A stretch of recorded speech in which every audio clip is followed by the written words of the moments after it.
तक देखिए, अब बाबू साहब कहीं नजर नहीं आ रही। घबराओ मत बसु, हो सकता है बाबू साहब किसी की मदद लेकर घर की तरफ निकल गए हो। सब हमारी गलती है। हमारे को बाबू साहब का फोन उठा लेना चाहिए था।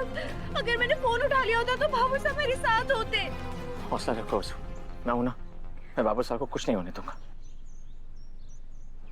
गाड़ी रोको।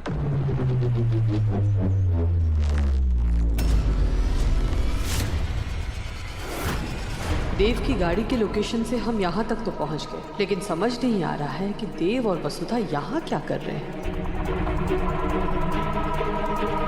हमारे मना करने के बाद भी वसुधा देव से मिली, और देव अपनी हल्दी के दिन बिना बताए ऐसे क्यों निकल गया। फोन करके देखते हैं कि देव हमसे सच बोलता है या झूठ।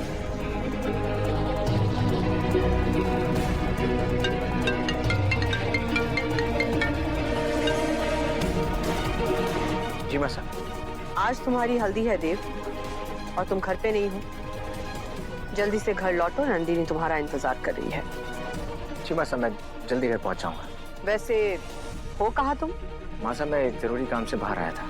अकेले हो या कोई है तुम्हारे साथ?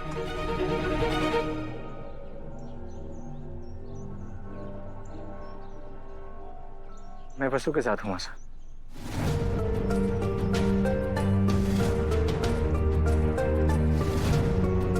ठीक है, अब जल्दी से घर वापस आ जाओ। जी मां साहब। हमें अच्छा लगा कि देव ने हमसे सच बोला, लेकिन हमारे कहने के बाद भी वो घर के लिए निकला क्यों नहीं? और देव और वसुधा आपस में क्या बात कर रहे हैं?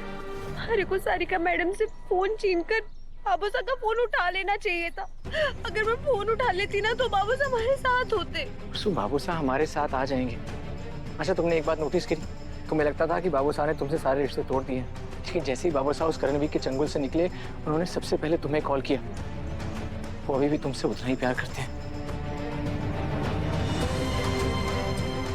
अच्छा देव सर, अब आप कोठी वापस जाइए।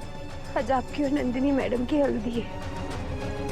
तो बाबू साहब मिल जाते ना, तो करणवीर का गेम खत्म हो जाता और अम्मा साहब को सब सच सच बता देते, तो मुझे नंदिनी के साथ एक और रस्म निभाने की एक्टिंग नहीं करनी पड़ती।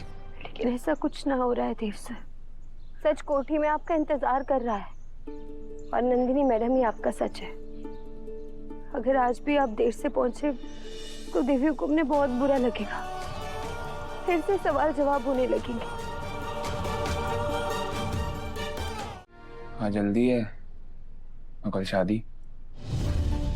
अरे नाटक कब तक करना पड़ेगा दादा? आपको पता है ना, पहले से शादीशुदा हूं। फिर ये दूसरी शादी नंदिनी से कर लोगे आप? हाँ, करनी है मुझे शादी। मुझे क्या लगता है, मैं शादी करने जा रहा हूँ? तुझे पता भी है किस मुसीबत में फंसे हुए हैं हम, और जब तक हनुमान काकू मिल नहीं जाते ना, तब तक हम ये नाटक करने पर मजबूर हैं। अभी अगर उन्हें कुछ हो गया, मैं जिंदगी भर अपने आप को माफ नहीं कर पाऊंगा। वसु को जिंदगी भर अपना चेहरा नहीं दिखा पाऊंगा यार। देव, ऐसे हिम्मत नहीं हारते बेटा, नहीं। भगवान तुम दोनों के साथ इतना बड़ा अन्याय नहीं होने देंगे बेटा। हनुमंत शादी से पहले ही मिल जाएगा, और उसके बाद हम चंद्रिका को सारा सच बता देंगे। भगवान कुछ नहीं करने वाले बाबा साहब, कोई चमत्कार नहीं होने वाला। और मैं नंदिनी से शादी करके 2 परिवार और 3 लोगों की जिंदगी बर्बाद नहीं कर सकता। अब क्या करने के बारे में सोच रहे हैं भाई साहब? जो भी हो रहा है उसकी वजह तो मैं ही हूं। वसु से अपनी शादी नहीं निभा पा रहा हूं, नंदिनी से शादी करना नहीं चाहता, और विधि से तो शादी करने का सवाल ही नहीं उठता। और इस सब की कीमत कौन चुका रहा है? हनुमत काकू। अगर मैं ही नहीं रहूंगा तो ये प्रॉब्लम भी खत्म हो जाएगी, इसलिए मैं यहां से बहुत दूर चला जाऊंगा। ऐसा गलती से भी मत सोचना देव। भाई साहब, देवांश सिंह चौहान है आप। आज तक ऐसी कोई भी मुश्किल नहीं आई है जिसको आपने पीठ दिखाई है। डट के खड़े रहिए, आप कहीं नहीं जा रहे, यहीं खड़े रह के सामना करेंगे। मैं करूँ भी तो करूँ क्या दिव्या? आप मेरे भगवान हो दादा, आपने हमेशा मेरी खुशी के लिए अपनी सारी हदें पार करी हैं। अब मैं भी यही करूंगा। आप नहीं चाहते कि नंदिनी को आपके नाम की हल्दी लगे तो नहीं लगेगी। आवरा का डावरा मोर सावरा है बावरा, धोती कुर्ता पहन के घूमे दिल्ली हो या आगरा। दिल्ली वाले झुमके पे जिया ललचाए, कमर लचकाए तो लाखों गिर जाए। काहे मारे रे ताना, क्यों बनता है सयाना, ना मैं तेरी गुजरिया, ना तू मेरा दीवाना। अरे देव, कांग्रेचुलेशंस, हल्दी के लिए तारे को बहुत बहुत बधाई हो। तेरा